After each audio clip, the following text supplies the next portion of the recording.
Assalamualaikum warahmatullahi wabarakatuh. Perkenalkan, nama saya Marwah Wafa Azhar Horonisa, NPM 19013122233. Saya merupakan mahasiswa semester 2 Program Studi Hubungan Masyarakat, Program Pendidikan Vokasi Universitas Indonesia. Saya membuat video ini untuk memenuhi salah satu tugas dari mata kuliah Relasi Pemerintahan.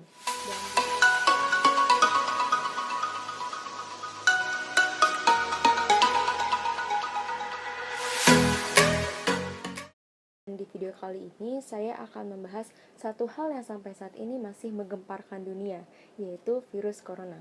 Virus corona atau nama ilmiahnya 2019 nCoV merupakan salah satu jenis virus corona baru yang menyerang sistem pernapasan, di mana virus ini masih satu famili dengan virus SARS dan MERS-CoV.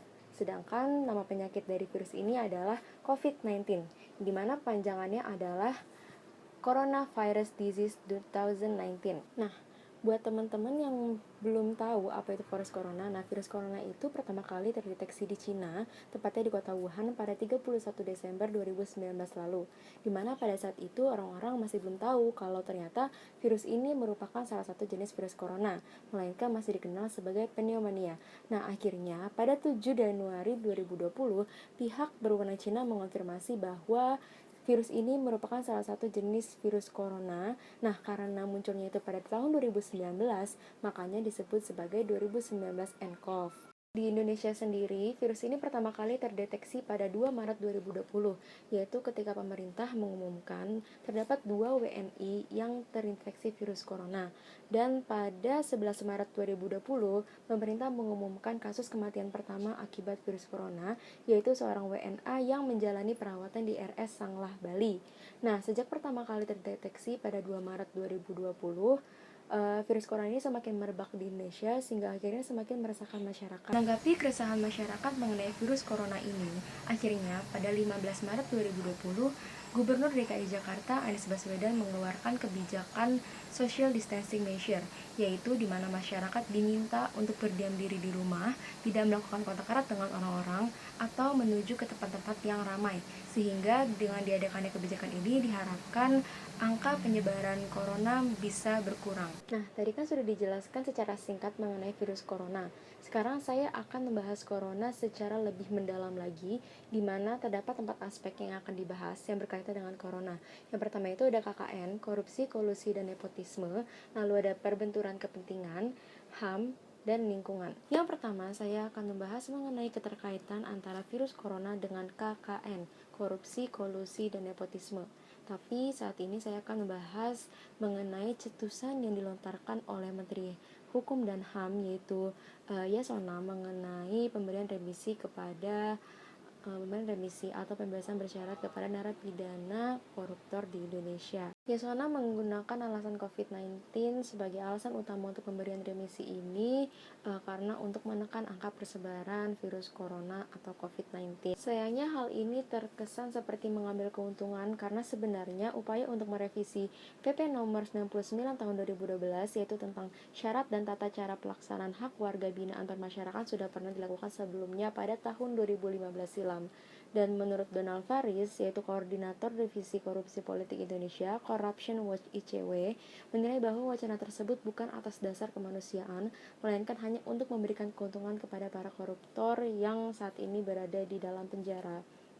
Dan karena banyak memicu kontroversi, akhirnya Yasona mengeluarkan kebijakan lain, yaitu dia akan memberikan remisi atau pembebasan bersyarat ini kepada para narapidana koruptor yang telah berusia 60 tahun ke atas dan telah menjalani masa pidananya sebanyak 2/3.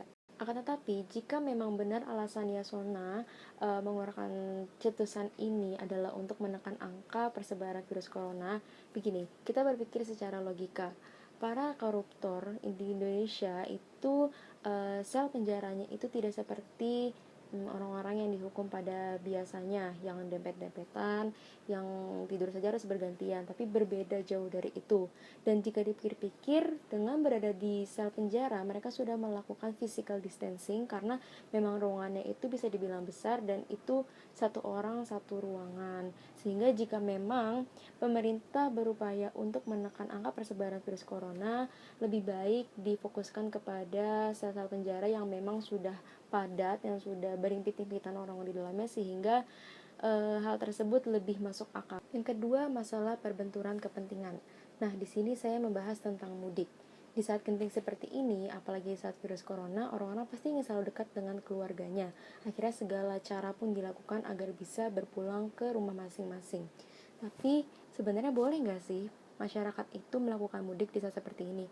Sebenarnya pemerintah telah mengeluarkan kebijakan untuk masyarakat tidak berpulang ke tempatnya masing-masing. Tapi masih banyak sekali masyarakat yang bandel dan diam-diam melakukan mudik.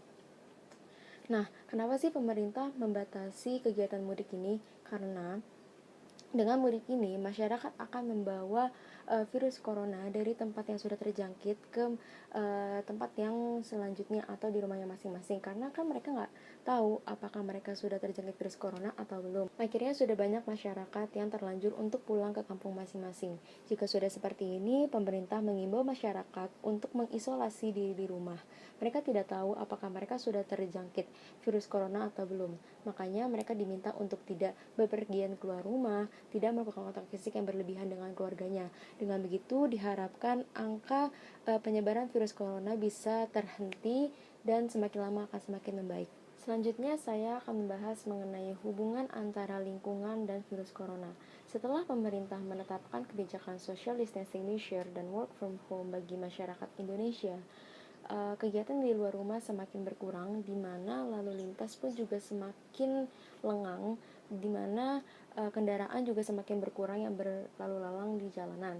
Nah, hal ini menjadi sangat positif karena polusi di Indonesia berkurang. Seperti yang telah dikatakan oleh Rob Jackson, Ketua Global Carbon Project sekaligus Profesor Ilmu Sistem Bumi di Stanford University, California, beliau menyatakan bahwa terjadi penurunan emisi karbon sebanyak 5% pada tahun ini.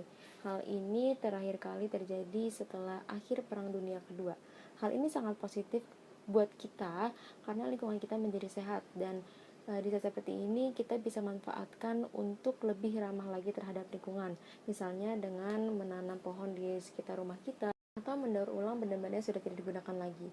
Akan tetapi keadaan seperti ini diprediksi tidak akan berlangsung lama, karena setelah masa pandemi ini berakhir, kegiatan di luar rumah akan kembali seperti semula lagi. Kegiatan produksi akan berjalan seperti sedia kala, di mana dikhawatirkan polusi udara akan meningkat lagi, tetapi mudah-mudahan tidak akan separah yang sebelumnya. Yang terakhir, saya akan mengaitkan antara virus corona dengan hak asasi manusia.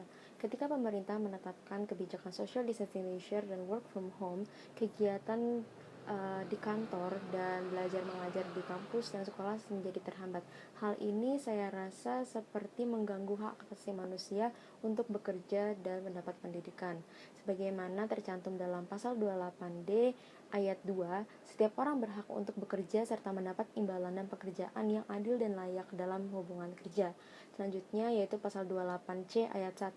Setiap orang berhak mengembangkan diri melalui pemenuhan kebutuhan dasarnya, berhak mendapat pendidikan dan memperoleh manfaat dari ilmu, pengetahuan, dan teknologi, seni dan budaya demi meningkatkan kualitas hidupnya dan demi kesejahteraan umat manusia.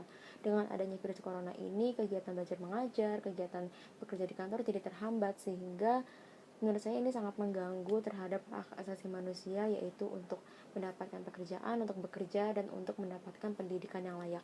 Ya, jadi sekian video yang saya buat kali ini mengenai virus corona dan 4 aspek yang menurut saya sangat penting buat kehidupan kita. Semoga video yang saya buat ini bisa bermanfaat bagi orang banyak, dan mohon maaf bila ada salah kata. Jangan lupa untuk share, komen, like, dan subscribe akun saya. Wabillahi taufiq wal hidayah. Wassalamualaikum warahmatullahi wabarakatuh. Dah.